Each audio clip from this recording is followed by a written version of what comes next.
Welcome back to the Christianity and Business Podcast, an initiative of the Archie W. Dunham College of Business at Houston Christian University. I'm your host, Darren Shear, and this is a show that helps Christian business leaders to integrate biblical values into business. The first impressions are lasting ones. So what was your impression, your first impression of the workplace? Think back to your first job as we go into this interview. What was your first impression? If you're like me, your first job probably didn't surround you with any coworkers who genuinely cared about you or set a strong Christ-like example of how to honor God in the workplace. And for most teens entering the workforce, the first job is usually the opposite of that. But I found two business owners from two different parts of the country who are doing something to confront this problem. On today's episode, we're going to be discussing Christian mentorship for youth entering the workforce. And we're joined by Dave Hataj and Kevin Davis. Dave is president and co-owner of Edgerton Gear Incorporated, a second-generation family business in rural Wisconsin, where he's worked for over 30 years. He's a journeyman machinist, has a BA from the University of California, Irvine, a master's in Christian studies from Regent College in Vancouver, BC, and a doctorate from Mackey Graduate University. And he's developed a curriculum called Craftsmen with Character, which he may talk about how that's being deployed right now into some pretty big companies, but to mentor young people in the trades. And this course introduces high school students to the trades and manufacturing as an excellent career path while developing character and soft skills. And he's the author of Good Work: How Blue-Collar Business Can Change Lives, Communities, and the World. And Kevin Davis is also on this panel today. He's been turning the gears for a Quick Lube for almost 3 decades. As president and COO of Fast Change Lube and Oil, he's built and operated more than 24 locations in 4 states. He's a strong person of faith, devoted husband, father, entrepreneur, international speaker, trainer, an executive coach, and he's the author of The Quick Lube Expert: Gear Up to Drive Success in the Oil Change and Automotive Preventive Maintenance Industry. And both, as I said, both of these guys just have such a passion for mentoring the next generation in the ways of God. Dave and Kevin, welcome to the Christianity and Business Podcast. Darren, thanks for having us. I'm thrilled to be with Kevin too. Yeah, it's a pleasure to join you gentlemen here today to talk about such a great topic and subject that, to help add value to others. Yeah. So I'm going to ask these questions to both of you. Well, Dave, we'll start with you on this one. Did you receive workplace mentorship from a Christian perspective when you had your first job? I had to laugh when I'm listening to what you're saying, Darren. No. I grew up through the family business, and my dad was my main mentor, and he was not a Christian. He was a very brilliant man. Hard worker, but also pretty harsh. And it was the old school mentorship where if you didn't get it right the first time, you were going to get it right the second time. And it wasn't affirming. It was he kind of ruled by an iron fist. But I got to tell you though, his method was actually more gentle than his father, his stepfather, because when he told me the story that when he was in the shop, if you scrapped a part, they'd take the part and hang it over your machine to remind you to never do this again. And it was really the old school of intimidation and fear. And you just better get it right, son. How about you, Kevin? Yeah, I'm going to have to echo what Dave said. When I grew up, it was that iron fist mentality, and a lot of things you just had to figure out yourself. I mean, I remember, driving a delivery truck and probably never been in a standard shift. And they put me in this big truck and say, hey, load this up and take these parts there. And I'm sitting there thinking, what? And it's just kind of like you just figure it out. And hopefully you figured it out right. And it seems like a lot of those things, which, I give a lot of credit to that, to helping me be who I am today, because it caused me to have to be intuitive. It caused me to have to learn. It caused me to have to do some things that maybe I would have not done otherwise. But But yeah, I agree. It was, it was definitely from a different philosophy. It was a different mindset. And it was a fear thing. I was always had the fear of messing up. And one thing that I've really tried not to do that I felt like was done, I felt a lot of times as young people starting them, we were almost set up to fail. It was like they set you up to do something. They know you're going to fail. They don't tell you that you're going to fail till you fail. And then it's like they laugh or make fun and you become the object of the topic for the next week. And that's very intimidating. And as a young person, especially, you're already scared and intimidated. And then when all of a sudden they set you up to fail and then everybody's laughing, it just really makes you scared to make the next move. And but like I said, pushing through those things, I think has really molded me and helped me to be who I am today. So I don't want to go through some of that again, but I guess I'm glad I did go through it. Same way, same here. Well, I'm going to start off with Kevin on this one. Why do you see the workplace as being an ideal place for mentoring the next generation in the ways of God? Yeah. Darren, that's a great question. And, one of the things that I'm seeing here recently is I don't know that our younger generation, in a lot of cases, are getting the mentoring that they need. And I'm going to speak from my area. In my area, I see a lot of young people now that are because of addictions and because of other problems that are being raised by grandparents and as grandparents doing the best that they can do. And I'm so glad they're doing what they're doing. But, they're just trying to survive and get by. And we're seeing a lot of people who are just not getting that mentoring at that young age. They're entering the workforce, so they're either finished with school and now it's time to enter the big boy or the big girl world. They have no idea. They don't know what it's like to show up on time. They don't know what it's like to your hygiene sometimes. They don't know what it's like to, be dressed and have your breakfast eaten before you get to work instead of showing up with your McDonald's bag, your shoes untied. So I think that just from a mentoring perspective all around, I think in the day's world, it's just more important. And of course, we know that doing it with the faith-based background, doing it with the love and the spirit of kindness and trying to help people definitely just encourages it. But that's most of what I see is I think there's just more of a need now than what, I grew up, I knew what it was like. My dad taught me, early's on time, on time's late, and late's unacceptable. There was not an excuse. Nobody had to teach me that when I went to the workplace.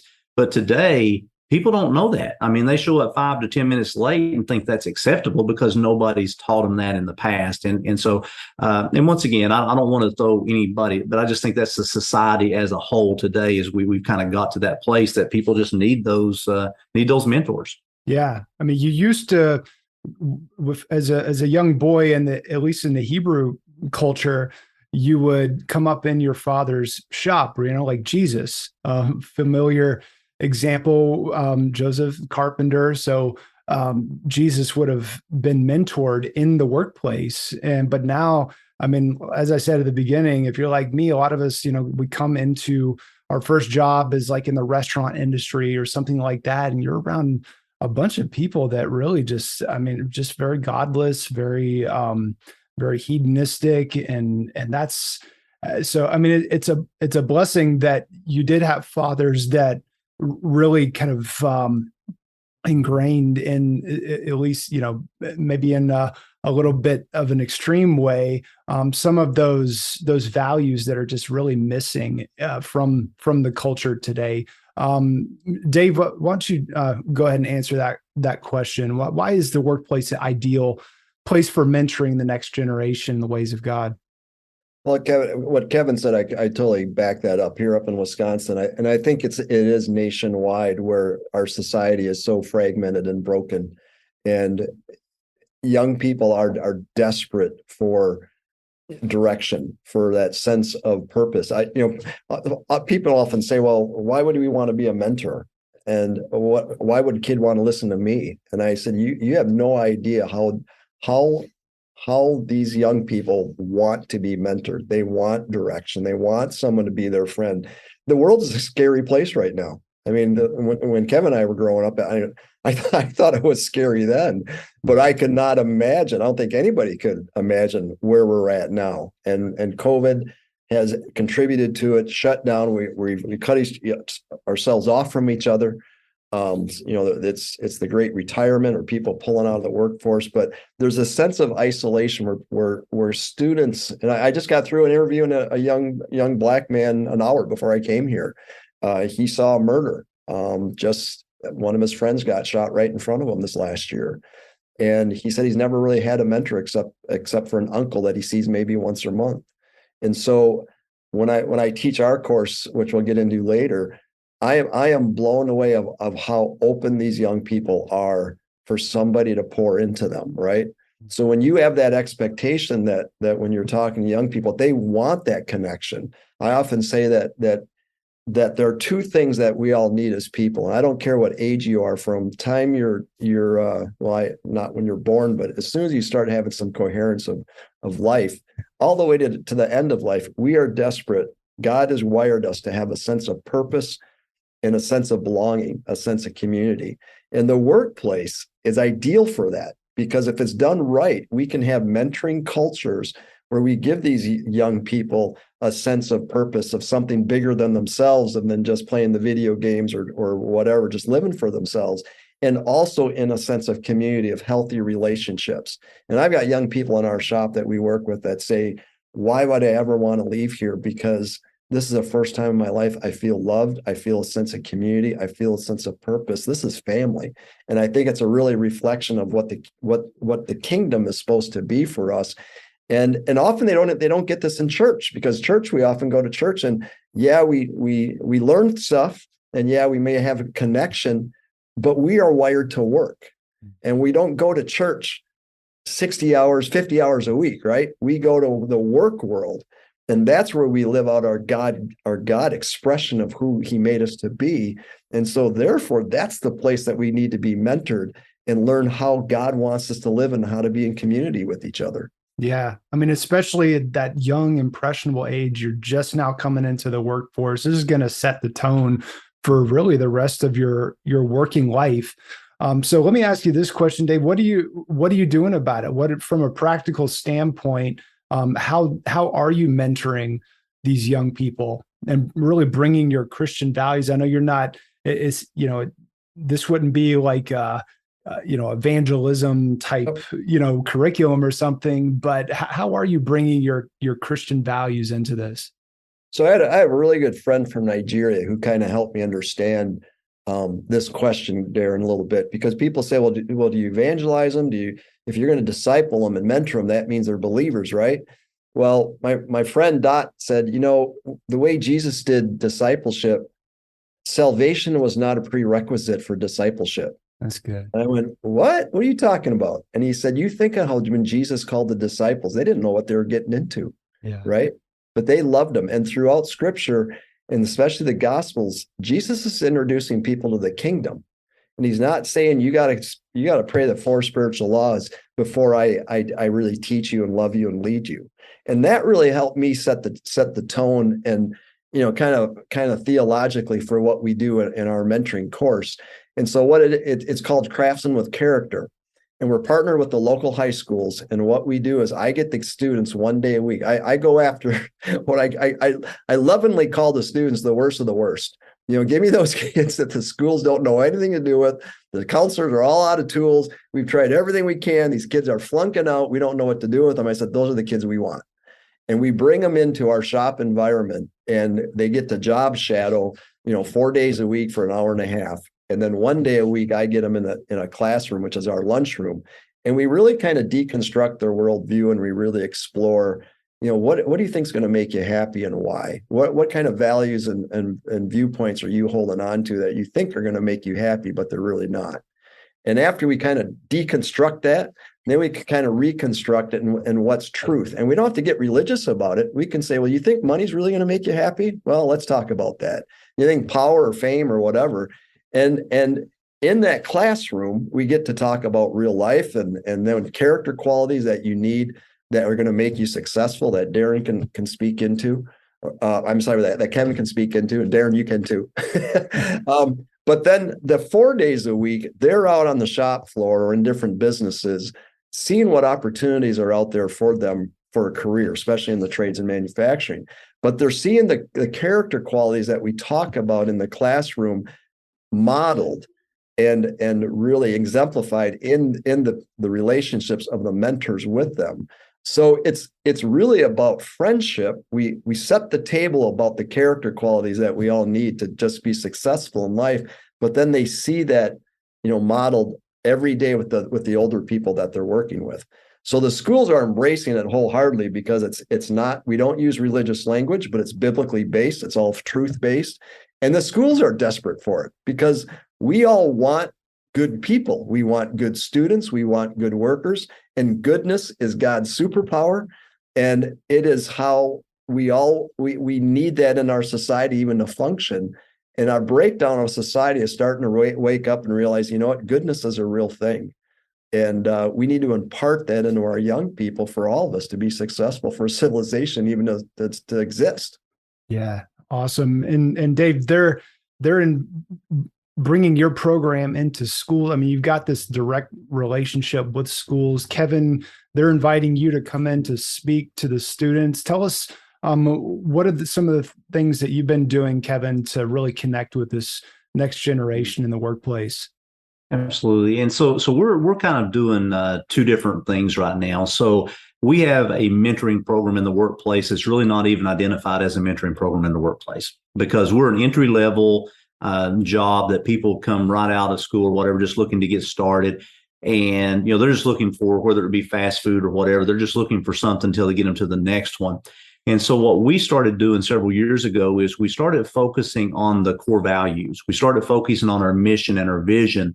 And we started with a vision statement of basically being, to serve with pride, or our mission statement, serve with pride in a manner consistent with our values, honoring God and others in all we do.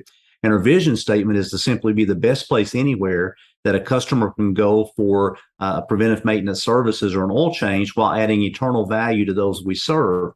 So immediately when somebody comes onto the workforce, mostly younger people right out of school, we start teaching them about serving. And, we serve with pride. I mean, the service we happen to do happens to be changing oil, but we're really serving people. And I teach them that, a lot of times I bring people together and I say, so who do we serve? And everybody says we serve the customer. And I said, we do, but who else do we serve?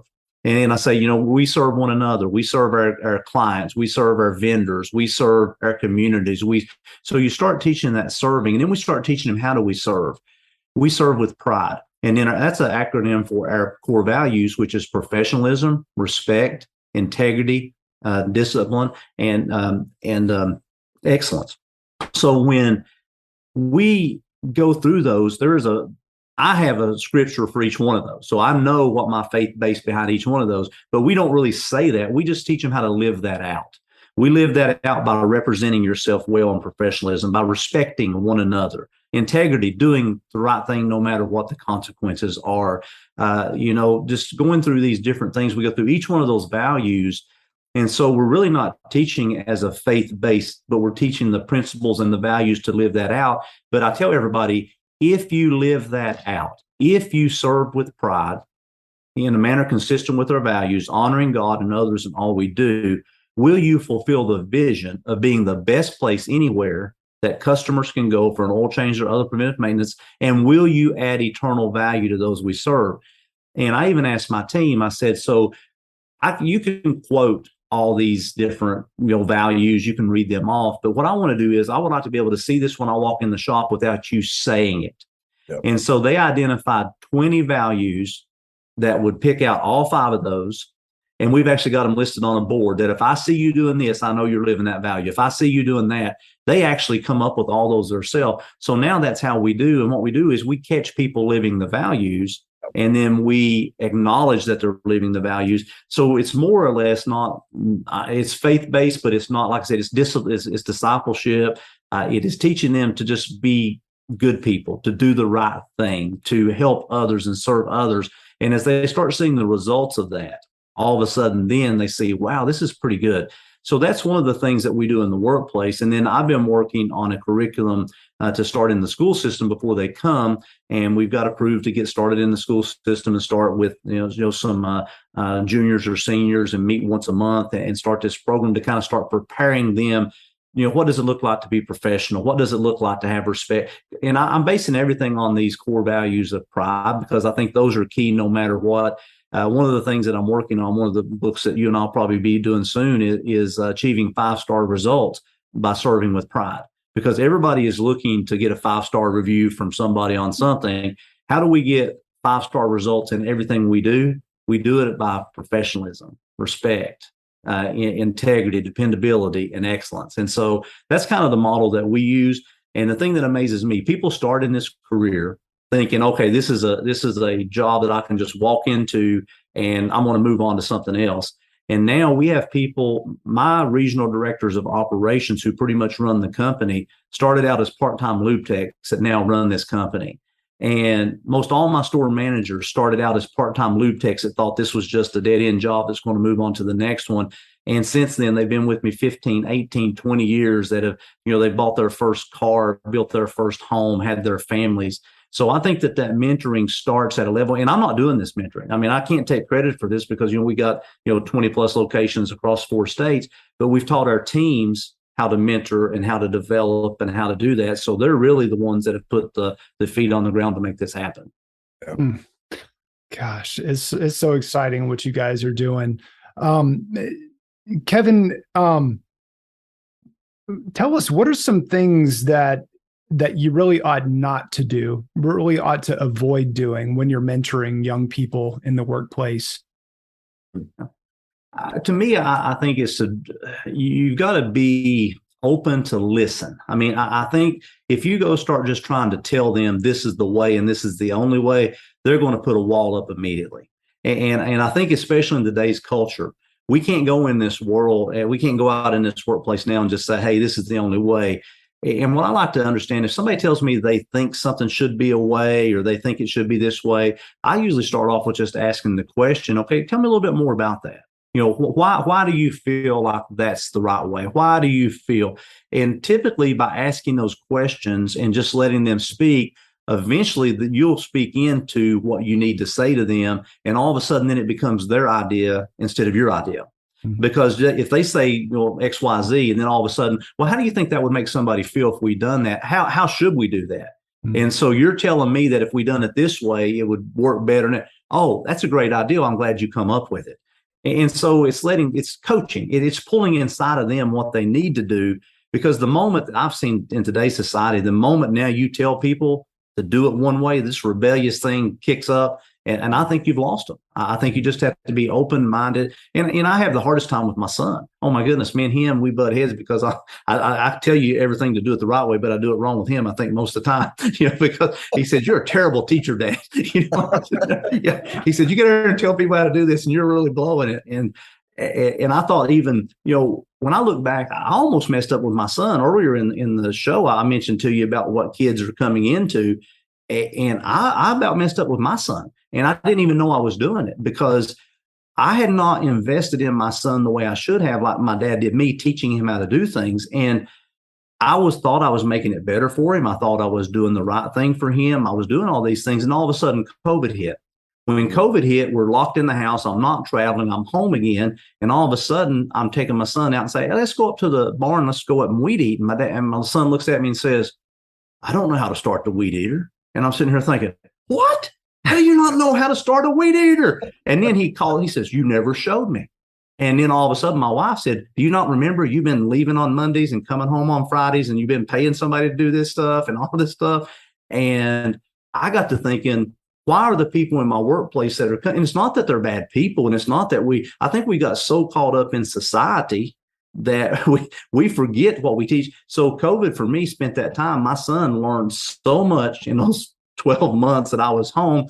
He learned how to do, and I learned a better way to do it, and also give me a different opportunity to look at them in the workforce now when they come in. So it's not always, me thinking I was doing it right almost messed it up. Mm. And so that really opened my eyes to, and with my son, I have to get to where he's got this preconceived, because everything they hear and they see is it's your opinion and your opinion matters and all this stuff. And so I've got to let him, so when he tells, why do you think we ought to do it that way, son? And me knowing it's the wrong way, but if he talks long enough, I say, what do you think is going to happen if we do it that way? Why do you think that will happen? And all of a sudden he says, well, Dad, if I do that, that's going to mess up, isn't it? I believe it will. But he come with that conclusion with me coaching him through it instead of just saying, do it. Yeah. Well said. How about you, Dave? What are some things not to do? What would you add to that? Well, I think Kevin laid the foundation for it. And I'm teaching my leaders mentoring this way, that you still need discipline. You still need to have correction, but do you correct old school and really be demeaning, or do you ask questions and you really help them understand the consequences, right? And I think for us, what I struggle with myself over the years, I have 3 grown sons. I'm the same way, Kevin. I get it. And I man, I wish I knew when they were growing up what I know now, because I think I would have been a much, much better dad. Yeah. And I've had to ask a lot of forgiveness of my sons, like, okay, boy, I really screwed that one up, but I'm trying to be better. But so what we're learning, you have to treat them like people, adults, how you want to, and this goes back to scripture, love it, treat others the way you want to be treated, and really listen to them. And our craftsman code that we teach, you're not the center of the universe, and I don't know everything or nearly as much as I think I do, and these things that we teach, we really have to be careful, and Kevin alluded to it, in this generation, to really listen. And we often when we're asked questions, we answer their questions with questions, to help them really process and understand, because they don't have a clue about some of the things. So we can't assume. And I think that's one of the biggest mistakes our leaders, as older people, we make. We assume they know. We assume that they have it figured out. But they don't. Some of my leaders, to Kevin's point, my oldest son works in our business, and they're getting really frustrated with him because he wasn't doing the good job that they needed him to do. And they were caught in this boss thing, well, it's the boss's son, we can't go tell the boss, and boy, the boss's son's not really measuring up. So it was really, can you imagine the awkwardness of it? And finally, I'm seeing it. And finally, I asked one of my leaders one day, I said, what's going on with my son? And they're like, and he was real nervous about it. And he finally came out and he said, well, I'm really, really struggling. He's not being a good leader. And I said, well, have you explained that to him? Have you mentored him like you would any other employee? Or are you just assuming that because he's my son, he knows everything? And they went, oh my gosh, you're right. We've just assumed. So they actually brought my son in the conference room, sat down with them, and they said, you know what? We've assumed, and we apologize. And it was really a neat conversation. My son just cried. Oh, wow. He said, I've been wanting to have you all mentor me so bad. But I've assumed that I was just supposed to know because I'm the boss's son. So it was both sides, really kind of failing each other. And in summary, it's just, we can't make assumptions that they just know everything. And we got to just, again, be a friend and love them like we want to be loved. Yeah. Do unto others as you would have them do unto you. And it just, as you were saying that, it just made me realize that God has put that desire, that's like a natural human desire to want to be discipled. And I mean, why would he not set it up that way? I mean, if he tells us that's the Great Commission, like he's already wired everybody for that kind of connection. And I like what your Nigerian friend was saying, that how Jesus, salvation was not a prerequisite to discipleship, because these guys were on the boat fishing together, being discipled before they even knew what hit them, really. And so that's what you guys are doing. What better place to do that than in a gear factory, in a quick lube? In our case, it's go ahead. Well, I want to jump in, Kevin. You explained something exactly, and it's kind of funny because what state are you in? Kentucky. We're up here in Wisconsin, and it's universal. You're talking about the kingdom to us as Christians is about values. It's these it's the values of goodness. It's the goodness of God in very, very practical ways. So both of us, it seems, have come to learn that if we're going to communicate the kingdom of God, it's really through the excellence and the integrity and humility and being teachable. So the Spirit's working in both of our lives to teach us that that the kingdom has very practical implications. And we don't, and it sounds like the same way, we don't demand that people believe as we do, but we do demand that we have shared values. Mm-hmm. And those values come from a living God who says, yeah, this is what a civilization needs to thrive, a community to thrive. So we all agree that we're going to be committed to these things that will allow us to thrive. Would you say the same thing, Kevin? Absolutely. And even when I say like our vision is to be, to serve, in a manner honoring God and others in all we do. And over the years, I've been challenged with that. I've had some people say, well, I don't believe in God. And my statement to that was, but if you serve with professionalism, respect, integrity, dependability, excellence, if you serve to God, it would honor your God. And then some will say, well, I serve this God or that God. And I will just say, well, serving with these values will honor. And just because it's not about, once again, I think that if you live it out in front of them and they see your faith, we have to live that faith. I mean, there's enough, we can preach it, but if you don't live it. And I think that, what did Jesus do?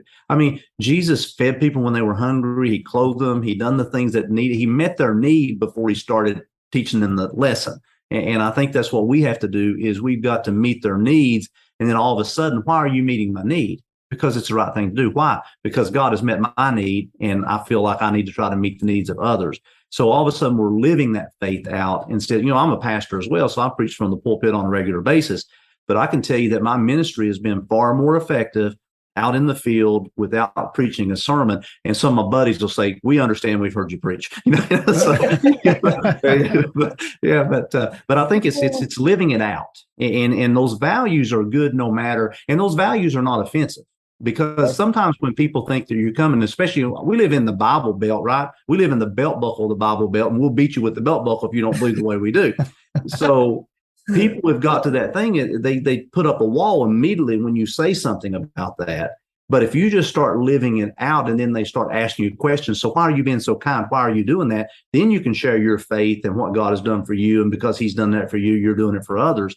Then it has more meaning. That's, my thoughts on it. Well, and you pointed out, you have to earn the right to be heard, right? Mm-hmm. You have to live it out and set that example and show that you're loving rather than telling people you're loving. Mm-hmm. We had a situation a couple of years ago.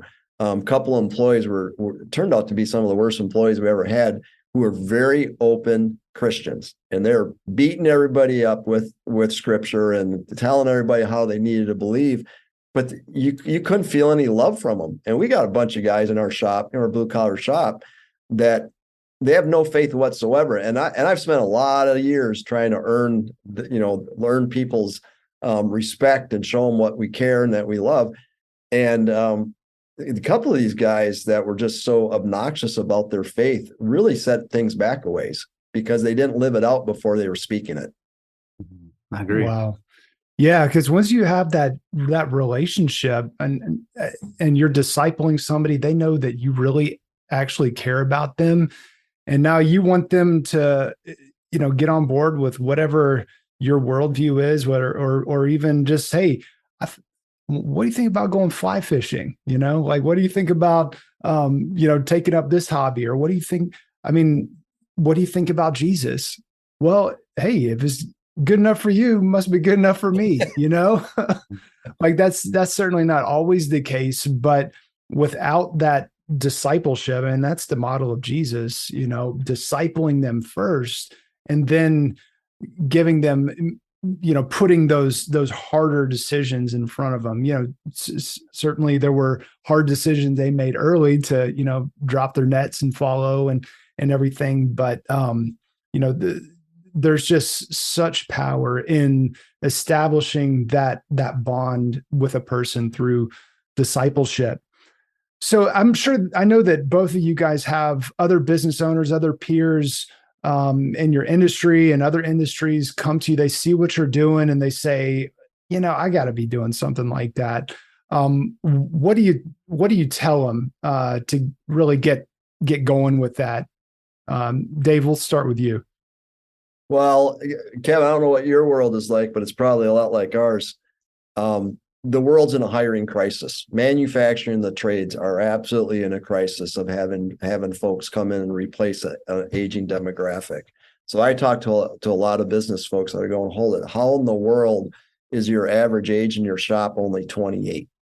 Mm-hmm. And like my average age in our shop are in the 50s. What did you do and how do you do it? And so the question they're really asking is, how do you build a sustainable workforce? Because if we don't have a workforce that's going to be here, we're not going to have a business. And my workforce is aging out and retiring. I don't have enough young people that are skilled, that are good people, that are showing up on time. So how do you do that? And my answer is very simple. You have to develop a mentoring culture, a discipling culture, that you are taking these young folks in and showing them the opportunities that are there in front of them, creating that environment that they're cared for, that they're loved, that they're respected, that it goes back to giving them that sense of purpose and the dignity of a job in a really healthy community. It's not rocket science. It's really hard. But what Kevin and I are talking about in our businesses, if you want your business to survive, you have to not rely on the government, not rely on the schools. You have to take ownership of your culture in your company and figure out how to make it a mentoring culture so young people feel cared for and respected and they want to be a part of it. And you get that figured out, and Kevin's experiencing, I'm experiencing it. You got leaders that just blow you away because now they're so committed and on fire about just having a sense of a place in this world to belong and having that sense of purpose. What's a practical thing they can do? Like, do they start like pairing up the more senior guys with the younger guys? Do they need to meet with you as the main leader in the company? Like, what are some of the logistics of what that might look like? Well, from a top down, as owners, we have to take responsibility for that and model it ourselves, right? We can't expect other people to do what we're not going to do. So we have to be willing, and they have to see us investing in people. And in our company, what I'm helping other companies do now is you need to say, okay, we are going to make a commitment to be in this kind of a culture. So then our course is we partner with local high schools. We bring the kids in, and then I ask guys, who wants to be a mentor in our company? Who wants to step up and really, care for these kids? And that's what starts happening. The kids come in just for job shadowing. It starts off for that. It's a whole semester course. And then after, if the kids want to stay, then we make them summer interns, and we have a youth apprenticeship, adult apprenticeship. So it's really, there's a lot of really practical things you can do. Here in Wisconsin, we have the state of Wisconsin helps us with youth apprenticeship. You can go to your schools. Your career counselors are probably desperate to know what to do with some of these kids. But you really just talk to your guys and say, folks, if we're going to survive, we have to figure out how to care for kids. And what's that going to look like in our business? And right now I'm in the city of Beloit, and we're starting our course. And then we've got, Frito-Lay company and 4 other companies that are going, we need to figure this out. So we're actually helping them. I'm teaching the course. They've got mentors that the kids are following around, and it's just taking that time and being committed to say, yeah, we're going to have kids come in and we're going to show them what opportunities. People often say, well, that just sounds expensive. I mean, how do you have time to let your guys do that? And my answer is, the longer we do this, the more you give your older people opportunities to mentor, it changes them and it changes your company. And that's the real magic that I've come across the last few years, is that it has given our company so much more of a sense of purpose. I think all of us, no matter what age we or where we work, when we start hitting our 40s and 50s, especially in our 50s, we start thinking, why did I make a difference in this world at all? I mean, death is starting to face us coming down the pipe a little bit. And we often don't think that our shop floor guys think about those things, think about legacy. And we're finding that by allowing the students to partner with them, just guy that's been on the shop floor for 30 years, for them to start working with a young person absolutely changes their life. Because now it's like, I have a much bigger purpose than I've been having a running my machine. I'm leaving a legacy. I'm replicating myself. So mentoring and discipleship is not just for, the leaders. It can be throughout your organization. Yeah. Kevin, what do you encourage your peers to start doing? To start. I mean, I think that's the key, is just start. And a coach of mine told me one time, Kevin, done's better than perfect. Just start. And Joe Saba said you don't have to be great to start, but you have to start to be great. And I just say take small steps. Just take small steps. Just start finding a need, finding where somebody's struggling, and see how you can help them succeed in that. And as you start doing that small, and success breeds success. And I echo what Dave said. I think that we go from survival to significance to legacy, and as we go through those, I'm amazed at, I had a mentor in the ministry that I just sucked the life out of. I mean, it was like I sucked the life out of them. I started pastoring, I didn't have any training, any education. I was like Amos out in the field plowing, and God said, go preach. And somebody said, I think he said, go plow more, bud. You should be. And so the next thing I'm pastoring, and I find this minister in a town next by that had done really good. He was successful. We had good crowds. Had done it. I just said, I need to be friends with this guy. And I got in my place where I could be friends with him. And he became my mentor, pouring into me. And several years ago, I was with him, and we were having a meal together. And I just said, man, I owe you an apology. And what do you owe me an apology? I said, I sucked the life out of you. I don't know how many times you listened to me cry for hours, and I done all this stuff. And he said, Kevin, you don't know what that done for me. He said, what that done for me was I knew you were coming to me. I had to keep myself sharp. I had to stay on top of my game because you were depending on me to help you. You give me new meaning. You give me new purpose. You give me fire to make me better. And I said, the whole time I thought I was just sucking the life out of you. He said, you give me more than I give you. And I think that's what people find out when you start mentoring people. All of a sudden, it gives you something. It gives you that passion, that hope, that desire. And I tell people often, I've been very fortunate and blessed in my career, and I'm the typical person on the journey to success that I thought success was what the world did. I thought it was the salary, the homes, the cars, the vacations, and all the stuff like that. And much like many people, I attained a lot of those things, and I'm still looking around and saying, that didn't last long. What's next? What's next? And I really was getting down. I was sitting here thinking, if this is all there is to it. And then all of a sudden, I got to help somebody else be successful. I took my experiences, my skills, my failures, and all of a sudden I was able to pour into somebody else. And then all of a sudden, when I seen them achieve success, I can honestly say I got as much fulfillment, if not more, out of seeing them achieve it as when I achieved it myself. And that's when I found the passion of what mentoring really does, not only to the mentee, but to me as the mentor. And it causes me, I go back to Paul Barnabas and Timothy process, that I think that every one of us need three people in our lives at all the time. We need somebody that we're pouring into. We need somebody that's pouring into us. And we need to have somebody that we're walking along this journey with. And by filling those roles, we're continuing to fill our vessel so we can pour out into others. And sometimes you just got to walk along somebody like Dave. Dave and I are doing all the same things. It's good to walk along that journey and him look over and say, hey, you doing okay? Yeah, I'm doing okay. How are you doing? We're walking along this journey together. It's good to have those. So I think the thing is just start. And once you experience that, and I think that you got to be willing to let people go. So one of the things in my industry is people move on. Okay. Some people make a manager, but there are only so many spots. We have 4 to 5 people in a store. And sometimes people have to move on to move up. And you got to be okay with that. You got to be okay knowing that you're pouring in and investing in them. And I forget which one of the guys said it. One of them said, hey, what if I train them and they leave? And he says, what if you don't and they stay? It's kind of like, so sometimes you have to train them up to leave. And, one of the best things I got a message on Facebook here not too long ago, a gentleman that started with me and worked for me for 20 some years. While he worked for me, he got his college degree, got an MBA.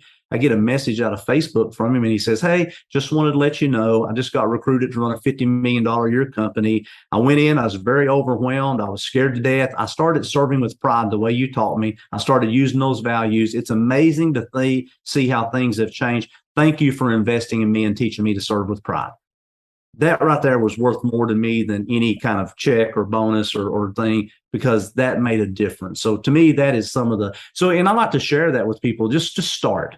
Just start small, start making a difference, start adding value. And as those things start happening, you'll start seeing the results and you'll start doing more, and others will want to be part of that. When they see that happening, others say, oh, let me be part of this. Let me help you do that. So that's kind of, you just got to start. Done's better than perfect. Just do it. Well said. And thanks for sharing that story of that that man's life that was impacted. Dave, I'm sure you've got a story like that. What's one of your favorite stories of somebody that just came in one way and has now been forever impacted? We have a whole shop full of them, because I've been back in the business for 30 years. And one of my favorites is my right-hand man, who's been there actually longer than I have, in a sense, because I left the business when I kind of ran away from home when I was 22 and then came back. And my dad hired this young man, and he'll tell you he was an atheist when I came back, and he was only living for, drinking and materialism and all that. And he's been a hard nut to crack.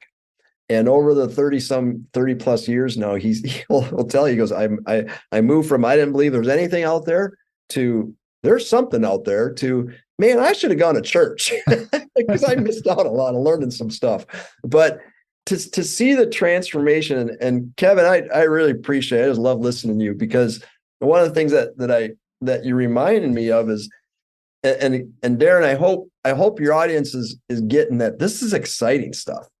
Discipleship and mentorship, it's not a chore. I mean, it's hard work, but it pays such huge rewards. I wish I would have got this a lot long ago. And this last week, there's a film crew that I'm kind of hosting that's making a little mini documentary about what we're doing. And I'm meeting these other companies. We're going into manufacturing companies, whether it's Frito-Lay or whether it's a forging house or whatever.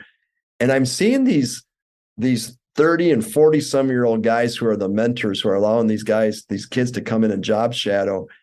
And they're coming up to us. And just this morning, I had a president of one of the companies come up to me and said, "Thank you so much." And I go, "For what?" He goes, "For letting us do this."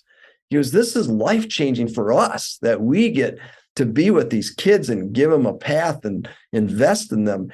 And over, it exactly what Kevin said. It is so life-giving. No matter how burned out I am during the week, when I get to come and teach this course on Fridays with these kids, I walk out of there a changed person and just so fired up. And I think we need to understand that's how God wired us, right? To care and to pass on and to invest in each other. And then we get back to your initial opening question, why it's important. Why is the workplace such an important place for mentoring? Because that's where we're at, 5-6 days a week.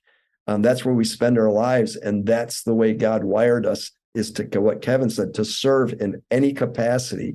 And we are the most like God, and we're the most joyful when we are serving and working. Yeah, well said. Kevin, as we're wrapping it up here, we'll have both of y'all kind of share how people can learn more from you, and just hear more about what you're doing and how they can get involved. So go ahead, Kevin. Yeah, awesome. I've created mkevindavis.com, and that's my coaching, consulting, training, business now.